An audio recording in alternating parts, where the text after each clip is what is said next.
ঘুষ ছাড়া হয় না কিছু, সব জায়গা চাই টাকা, কষ্টের কথা বলবো কাকে, এই কি স্বাধীনতা? কিন্তু নিয়তির নির্মম পরিহাস, অজানা এক সাইক্লোনের তাণ্ডবে বিধ্বস্ত হয়ে যায় আমার স্বপ্ন। আজকের কবিতা বড় আজব লাগে ভাবলে কথা, কষ্টের নাই শেষ, স্বাধীন করে পেলাম বুঝি এমন একটা দেশ। স্বাধীন দেশের স্বাধীন মানুষ, স্বাধীন বলবে কথা, ভাবতে বড় অবাক লাগে জন্ম নিলাম কোথা। জীবন বড় নিষ্ঠুর, জীবন খুঁজছে জীবিকাকে, জীবিকা আড়াল করে আছে জীবনকে। তবুও বেঁচে থাকার তাগিদে প্রতিটি জীবনের খুঁজে নিতে হয় জীবিকা সে কোথায়, কত দূরে। বন্ধুরা আমার, কথার প্রসঙ্গে কথা আসে, চলন্ত পথে যদি কোনো ড্রাইভার বেপরোয়া গাড়ি চালায় তাহলে যাত্রীর মুখের সংলাপ থাকে, ড্রাইভার সাহেব গাড়ি আস্তে চালান, সময়ের চেয়ে জীবনের মূল্য অনেক বেশি। প্রিয় বন্ধুরা আমার, আমি কবি মোহাম্মদ আজিজুর রহমান আজাদ। আমার জন্ম হয়েছে গরিবের এক ছোট্ট কুঠিরে, যে ঘর থেকে আমি স্বপ্ন দেখেছিলাম দেশ ও জাতির জন্য ভালো কোনো কাজ করে যাব। কিন্তু নিয়তির নির্মম পরিহাস, অজানা এক সাইক্লোনের তাণ্ডবে বিধ্বস্ত হয়ে যায় আমার স্বপ্ন, থেমে যায় আমার কলমের গতি, হারিয়ে যায় আমার প্রতিভা অচেনা এক বেদনার মরুর প্রান্তে। তবু ঘাত প্রতিঘাতের মধ্য দিয়ে আমি দাঁড়িয়েছি জীবনের শেষ প্রান্তে। বিবেক বারবার ধিক্কার দিচ্ছে, মুখ থাকতে বোবা কেন, চোখ থাকিতে অন্ধ, স্বার্থের কাছে রতকুন্দা, বিবেকের দরজা বন্ধ। প্রিয় বন্ধুরা, আজ আমাদের বিবেকের দরজা বন্ধ হয়ে গেছে, আজ আমাদের মনুষ্যত্ব বোধ দাপন হয়ে গেছে, মানুষ তার মানবতাকে হারিয়ে ফেলেছে। আসুন না, আমরা তো মানুষ, আমাদের মানবতাকে জাগ্রত করি, আমাদের মানবতাকে জাগ্রত করে একটি সুন্দর ভবিষ্যতের দিকে চলে যাই। আমরা দেখি আগামী দিনের স্বপ্ন, ভালো কিছু, সন্তানদেরকে ওই স্বপ্নে দেখানোর চেষ্টা করি যে স্বপ্নে একটি ভালো দেশ হবে, যে স্বপ্ন দেখে একটি শিক্ষিত জাতি গঠন করা হবে, যে স্বপ্ন দেখলে এদেশ থেকে দুর্নীতি চিরতরে নির্মূল হবে, সেই একটা স্বপ্ন দেখে আমরা সামনের দিকে পথ চলার চেষ্টা করি। এই আশা ব্যক্ত করে আমি কবি মোহাম্মদ আজিজুর রহমান। আজকের কবিতা বড় আজব লাগে ভাবলে কথা, কষ্টের নাই শেষ,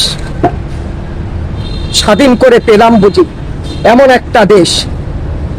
স্বাধীন দেশের স্বাধীন মানুষ, স্বাধীন বলবে কথা, ভাবতে বড় অবাক লাগে জন্ম নিলাম কোথা।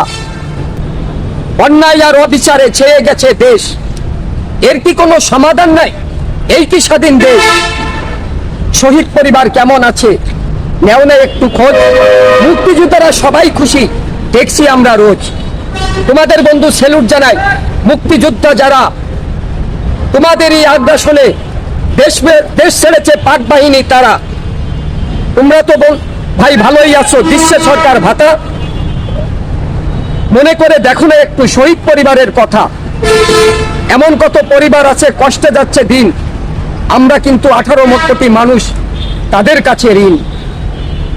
ঘুমিয়ে আছে তারা এই মাটিতে দিয়ে স্বাধীনতা, আসো আমরা শপথ করি ভুলব না কোনোদিন তাদের কথা। প্রিয় বন্ধুরা, প্রিয় দেশবাসী,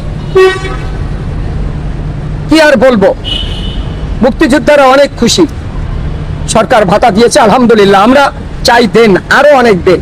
কিন্তু একটু খবর নিয়েন, যারা শহীদ পরিবার, যাদের আগ্রাসনে পাক বাহিনীরা এ দেশ ছাড়তে বাধ্য হয়েছিল, তাদের বুকের তাজা রক্তে আমরা পেয়েছি একটি স্বাধীন সার্বভৌমত্ব রাষ্ট্র, পেয়েছি একটি লাল সবুজের পতাকা। সেই পতাকার নিচে দাঁড়িয়ে নিজেকে গর্ব করে বলি আমি বাংলাদেশী, আমি বাঙালি।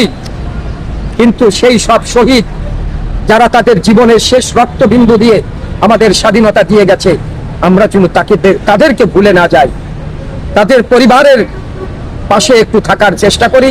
সবাই ভালো থাকবেন, সুস্থ থাকবেন, এই আশা ব্যক্ত করে আজকের মতন এখান থেকে বিদায় নিচ্ছি।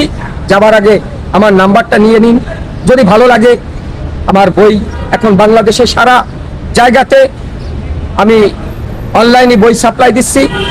আমার মোবাইল নাম্বার যোগাযোগের ব্যবস্থা 01949549496। আমি আবারও বলছি 01949549456। আর আমার একটা চ্যানেল আছে, আমার চ্যানেলটার নাম প্রিয় জন্মভূমি। ফেসবুক পেজে গিয়ে বাংলায় লিখবেন প্রিয় জন্মভূমি। আপনারা যদি আমার একটি বই খরিদ করেন আমার জন্য অনেক উপকার হবে। এই বইয়ের অর্থটা হয়তো দরিদ্র সন্তানদের জন্য যাবে, আমিও আমার পরিবার নিয়ে এর থেকে কিছু অংশ ডাল ভাত খেয়ে বাঁচতে পারবো। আমি তো আপনাদেরই একজন ভালোবাসার লোক, অনেক ভালোবেসেছেন আমাকে, তবে এতটুকু সহযোগিতা করতে কেউ ভুলবেন না। আসসালামু আলাইকুম ওয়া রাহমাতুল্লাহি ওয়া বারাকাতুহু।